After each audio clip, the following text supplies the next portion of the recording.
قد قال اللہ تبارک و تعالی فی الکلام المجید ومن یطع اللہ والرسول فأولئک مع الذین انعم اللہ علیہم من النبیین۔ سرور دو عالم، نور مجسم، شاہ آدم بنی آدم، رسول محتشم، رسول خیر امم، شہنشاہ جود و کرم، شفیع معظم صلی اللہ تعالی علیہ وآلہ وسلم کا فرمان معظم ہے کہ من صلی علیہ الف مرہ، کہ جو مجھ پر 1000 مرتبہ درود پڑے، لم یمت حتی یرا مقعدہ من الجنہ، وہ مرنے سے پہلے اپنا جنتی ٹھکانہ دیکھ لے گا۔ ابر جود و عطا کس پہ برسا نہیں، تیرا لطف و کرم کس پہ دیکھا نہیں، کس جگہ اور کہاں تیرا قبضہ نہیں، ایک میرا ہی رحمت کا دعویٰ نہیں، شاہ کی ساری امت پہ لاکھوں سلام۔ کون ہے دل سے ان کا جو شیدا نہیں، کس کے ورد زباں ان کا کلمہ نہیں، حشر میں کس کو ان کا سہارا نہیں، ایک میرا ہی رحمت کا دعویٰ نہیں، شاہ کی ساری امت پہ لاکھوں سلام۔ حضور علیہ السلام گاہے گاہے ہم جیسے غریبوں کو بھی نوازتے رہتے تھے۔ جہاد کا موقع ہے، صحابہ حضور علیہ السلام کی بارگاہ میں کرم فرما ہے، حضور علیہ السلام فیض لٹا رہے ہیں۔ اچانک جلیل القدر صحابی جنہوں نے اپنے باپ کی قربانی اسلام کے لیے پیش کی تھی، سیدنا ابو عبیدہ بن جراح رضی اللہ تعالیٰ عنہ، وہاں حضور علیہ السلام کے لشکر میں موجود ہیں، اور یہ صحابہ میں اتنا بڑا مقام رکھتے تھے کہ لگتا تھا کہ ابو بکر صدیق رضی اللہ تعالیٰ عنہ کی جگہ، پھر لگا کہ عمر فاروق رضی اللہ تعالیٰ عنہ کی جگہ، اور پھر یوں لگتا تھا کہ عمر فاروق رضی اللہ تعالیٰ عنہ کے بعد تو اب خلیفہ بننے کے لیے نمبر انہی کا ہے۔ اور مسلمانوں کے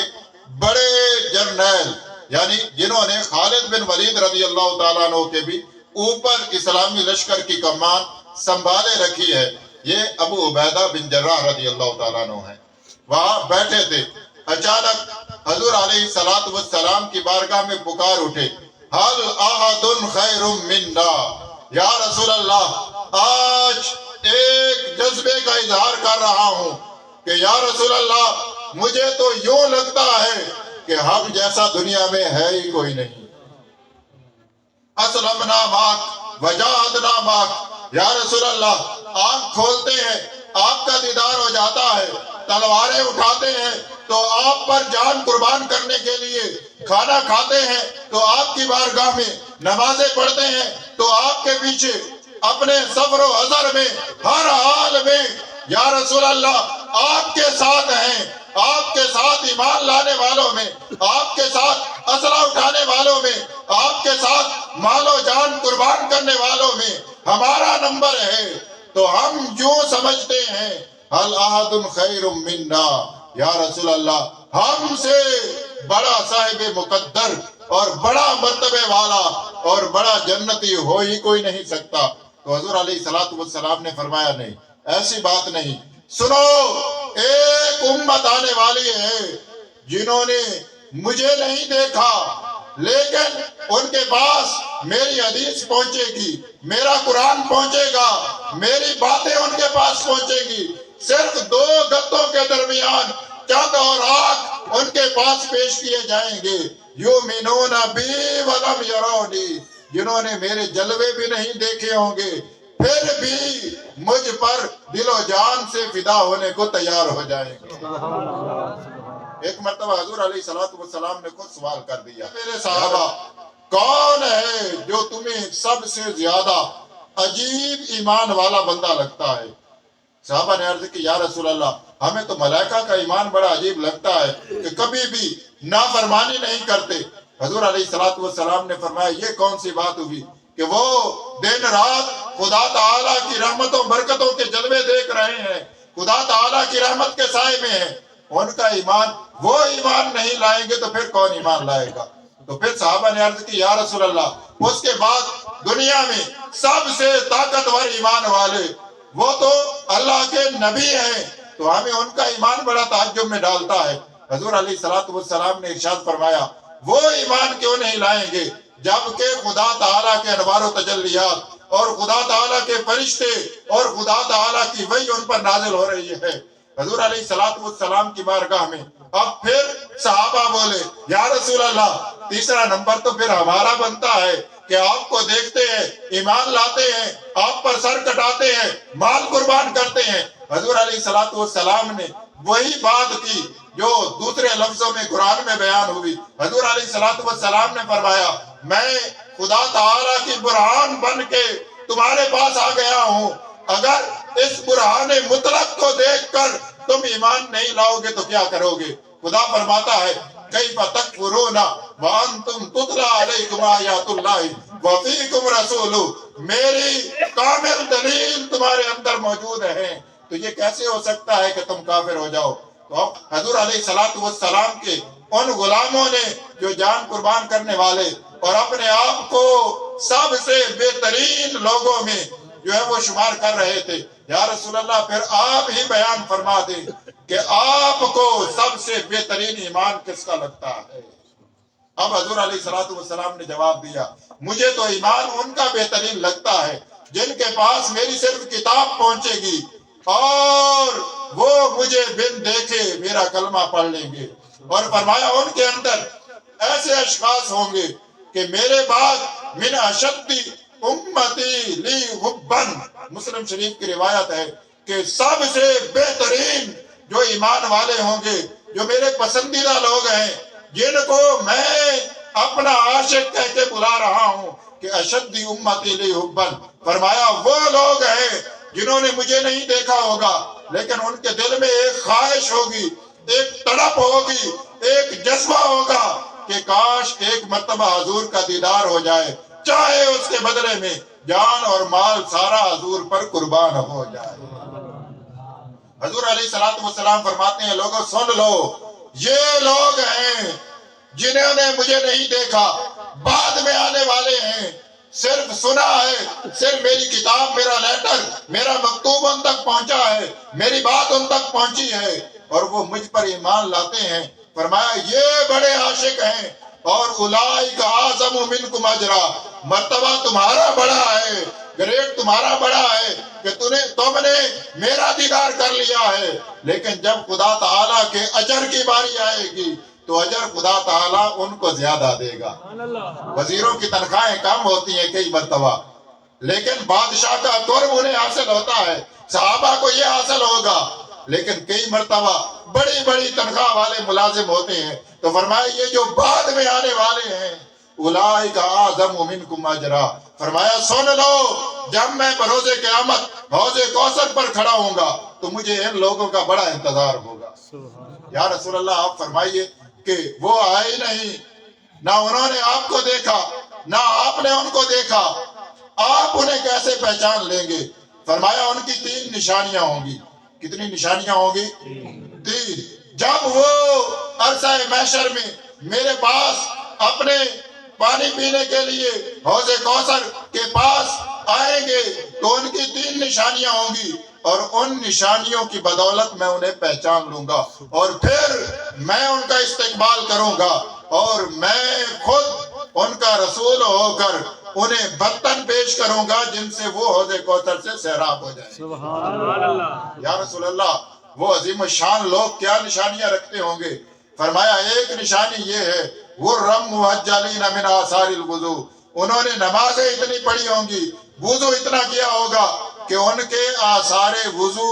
ان کے وضو کرنے کی بدولت اور ایمان کی بدولت چمک رہے ہوں گے، ان کے جسم سے نور برآمد ہو رہا ہوگا جو ان کو چمکا رہا ہوگا، اور کسی بھی امت کے کسی شخص کے اندر یہ نشانی نہیں ہوگی جو میری امت کے ان نمازیوں کے اندر موجود ہوگی۔ فرمایا سنو، دوسری نشانی یہ ہوگی، امتیں آئیں گی، کہیں ایک ابا ہوگا، کہیں اماں موجود ہوگی، کہیں بیٹا موجود ہوگا، کہیں ایک بھائی ہوگا، دوسری نکر پر دوسرا بھائی ہوگا، کہیں بیٹا ہوگا، یہ امتیں آئیں گی۔ لیکن میری امت کے یہ لوگ جب آئیں گے تو ان کے دائیں بائیں آگے پیچھے ہر طرف ان کی اولادیں اور بیویاں دوڑ رہی ہوں گی۔ حضور علیہ السلام نے تو یہاں تک فرما دیا کہ جب میں قبر سے اٹھوں گا تو میں اپنے دائیں بائیں آگے پیچھے دیکھوں گا تو اللہ عز و جل میرے ساتھ 1000 خادم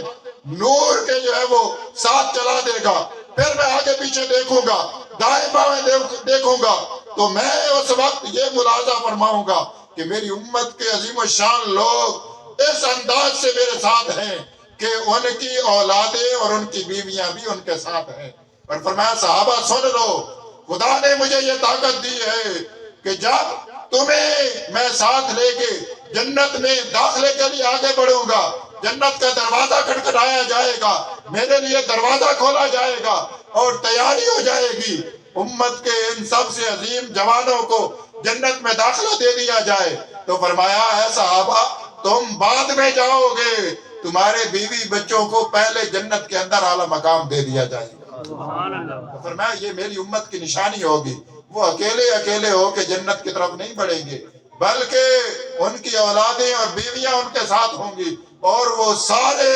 میرے ساتھ جلوس کی شکل میں خدا تعالیٰ کی بارگاہ میں حاضر ہوں گے۔ یا رسول اللہ تیسری نشانی کیا ہے؟ فرمایا ان کی تیسری نشانی یہ ہے کہ وہ اعمال کر کے اس اعتبار سے، اس درجے سے خدا تعالیٰ کی بارگاہ میں حاضر ہوں گے کہ خدا تعالیٰ کے فرشتے بلا تکلف ان کا نامہ اعمال ان کے دائیں ہاتھ میں دے دیں گے۔